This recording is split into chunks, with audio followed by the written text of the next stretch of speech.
everybody, and welcome to another episode of Classic Gamer 74. I am your host, Anthony Gamer, and in today's episode, we are going to discuss Atari 5200 prototypes, Part 2. In my opinion, the Atari 5200 is one of the most underrated game consoles in history. Even though it had some amazing games, and I'm talking top of the line, it unfortunately had a very short shelf life of about 2 years. With that in mind, several games that had been planned and programmed for the 5200 were canceled before they could be released. In the previous episode, I showed you several of the prototypes or unreleased games for the Atari 5200. Some of them were finished and ready to go. Others of them hadn't really got all that far, with some of them not even having collision detection. Well, let's check out a few more today, so sit back, relax, as we begin our episode. Okay, our first game for today is Miniature Golf. This was programmed by Steve Baker in 1983. Now, I had talked about this game in a previous episode when I discussed golf games, but it bears repeating, because I just love this game. Alright, now, if the game looks like a computer game, that's because it originally was. Steve Baker had programmed this for the Apple IIe computer, and he kept the same high-resolution, detailed graphics. Now, the graphics, of course, are really cool, as you can see. You can use your imagination and figure out what's going on here and what the objects are. It may take you a few tries to figure it out, but when you do, you realize that, okay, that's a fan going around, and sometimes you have puddles and all kinds of cool stuff. I mean, it's really I'm not going to say just a great game. I mean, it's way ahead of its time, in my opinion, as a lot of the phone games that I've played have been along these same lines. Okay, so what was the reason it was canceled? Now, generally speaking, with the 5200, we can pretty much assume that a game was canceled because of the 84 video game crash. Well, that wasn't the case with this game. Steve said the reason that this game was canceled is because of the graphics. They did not think there were enough colors in the game. But unfortunately, by the way it was programmed, there wasn't really much Steve could do about it. So, the game is fully complete. It takes you a little while to get used to the controls and to and the strength of your shots. But when you get the hang of it, it's a pretty fun game for the most part, and I really enjoy it.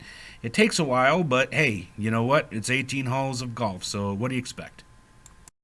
Alright, next up we have Real Sports Basketball, programmed by Patrick Bass, and was to be released in 1983.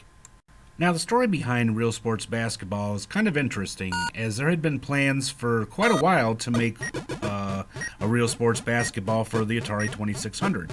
It had actually been advertised in several catalogs and posters, but unfortunately it was never released. Now, they were also planning on making one for the Atari 5200, as you're looking at the game right here.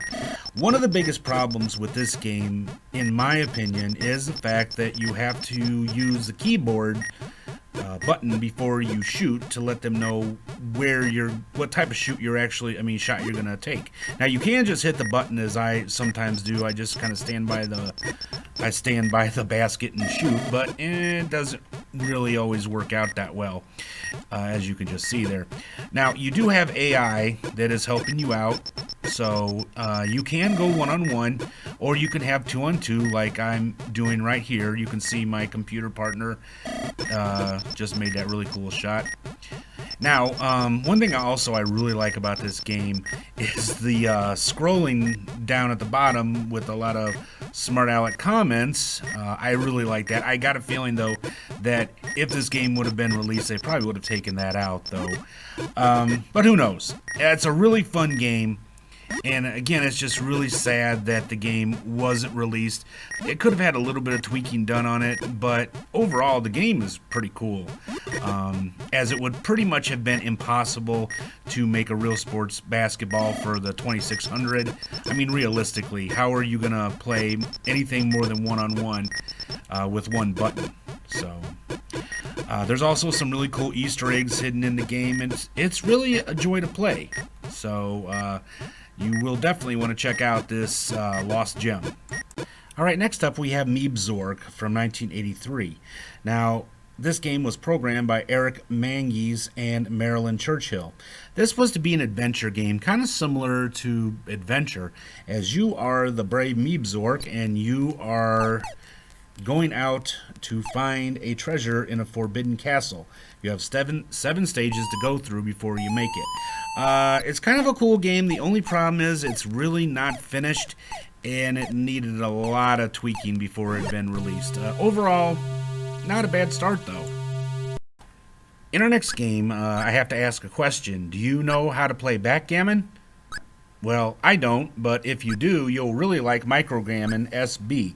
This was programmed by Steve Baker and was to be released in 1983. Basically, you're playing backgammon. And much like miniature golf, this game was originally for the Apple IIe computer. Now, the main reason this game wasn't released, even though it is complete, is because Atari felt that it would have limited appeal. In other words, only people that liked backgammon and knew how to play backgammon would buy it. And more than likely, they were probably correct, as I personally don't know how to play it, and I don't know anyone who does. If any of you do, let me know about it in the comments section below, and also let me know where I might be able to learn. Alright, next up we have Battlezone from 1983. Now, this was an amazing arcade game. I loved the vector graphics. I loved how you had two joysticks. It was just a totally fun game that I really enjoyed playing every time I went to the arcade, whether I was any good at it or not. Now, a port of the game was released for the Atari 2600, and it was pretty cool. To be honest, it's complete, it's fun, I've spent many hours playing it. Now, I can't say the same for the 5200 version, as it was not yet complete, even though it wasn't released. For one thing, I have to say that they did very well is how they kept the vector graphics, or tried to keep the vector graphics from the arcade, even though they have the raster mountains in the back. Now, the targets don't really seem to come at you. I mean, they kind of just come at you real quickly. 1 minute they're back there, next thing they're right in your face, which is kind of choppy. Now, collision detection on this is, wow, it's pretty bad. I mean, about half the time, as you can see, I'm shooting right at the enemy tank, and I wasn't even hitting them, or it took me several shots to hit them. But they sure seem to hit you real easily. Again, we have the video game crash to blame on this one. Also for the fact that they gave the option to have two joysticks to play the game, but with the 5200 joysticks, it really wasn't going to work out that well. So, had the video game crash not happened, there's a chance they may have put an adapter in so that you could play the game on a joystick with an adapter. However, like I said, because of the video game crash, the game itself wasn't released. Very promising game, but like I said, needed a little bit of work. I would say it's probably about 80-85% finished. Mostly all it needs, in my opinion, is to work on the collision detection, and pretty much the game would be good to go. Alright, and next up we have Super PAC Man. This was programmed by Landon Dyer. Graphics by Gary Johnson, and Brad Fuller did the audio. Now, this game was to be released in 1984. Now, it's quite similar to its prequels, I guess you could say, Pac Man and Miss Pac Man, although the game wasn't as big of a hit as those games were. Now, in this particular game, you take on the role of Super Pac Man, and you are eating up the fruit that you have instead of the pellets.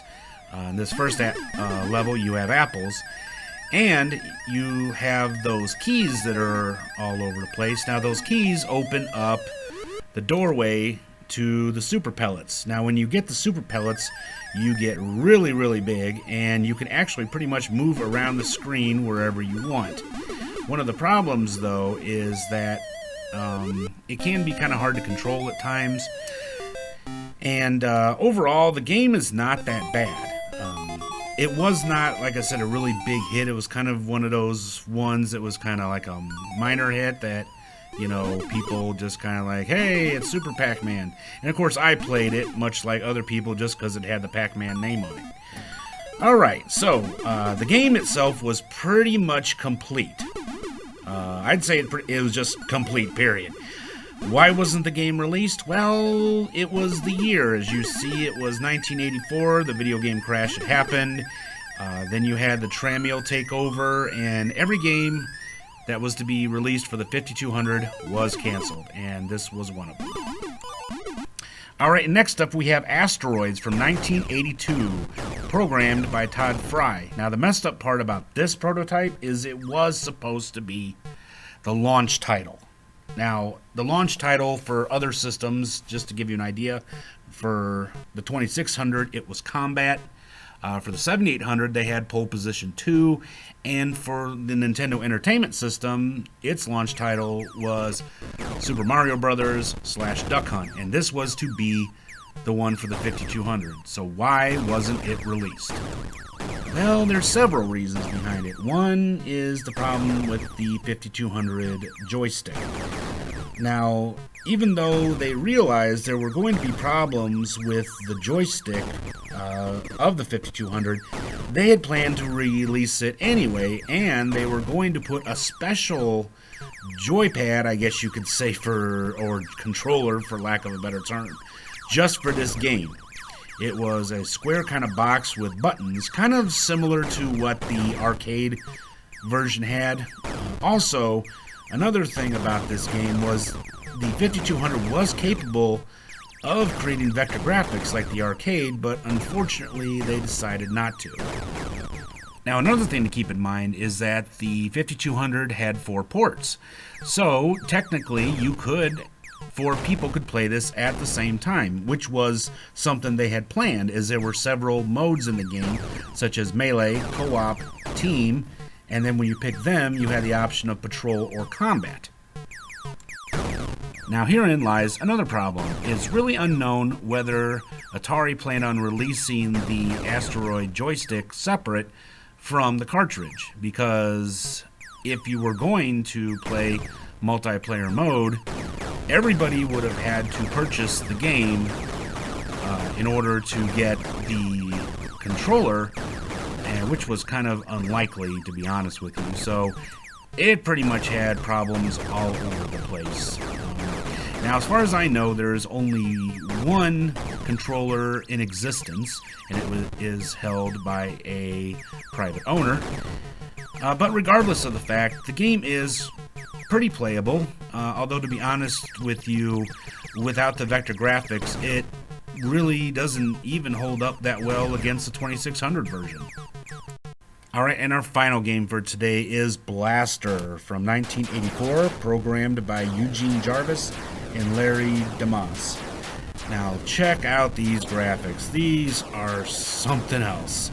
As you take on the role of this spaceship, and it is seen pretty much from first-person perspective, and your object is to basically go around and blast stuff. You have these enemies that you are trying to destroy, and you can actually, also you're supposed to go in between these I guess pillars, for lack of a better term, kind of similar to what you had to do in the Buck Rogers game.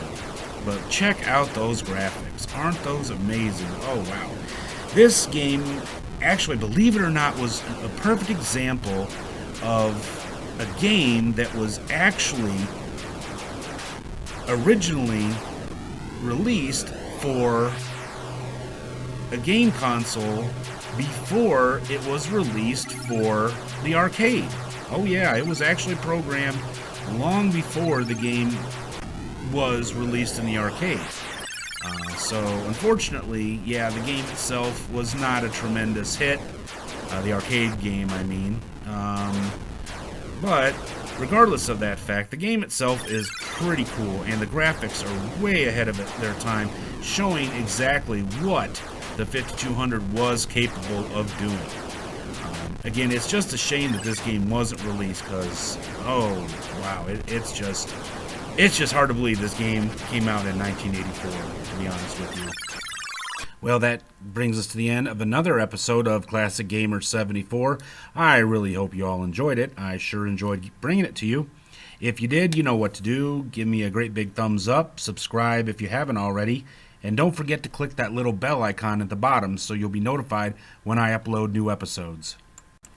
In our next episode, we will do an AVP, arcade versus port, of one of the greatest beat-em-up games ever made, Double Dragon. So how do the ports hold up against the original arcade game? Well, you'll just have to tune in and find out.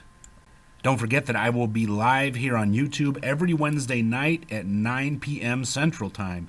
So come on and hang out and we'll discuss anything you'd like, whether it be music, video games, whatever. Well, until next time, this has been Anthony Gamer. I hope you all had a great time. Please stay safe, take care of yourselves, take care of your families, and I will see you all in the next episode. Until then, have a great day. Goodbye.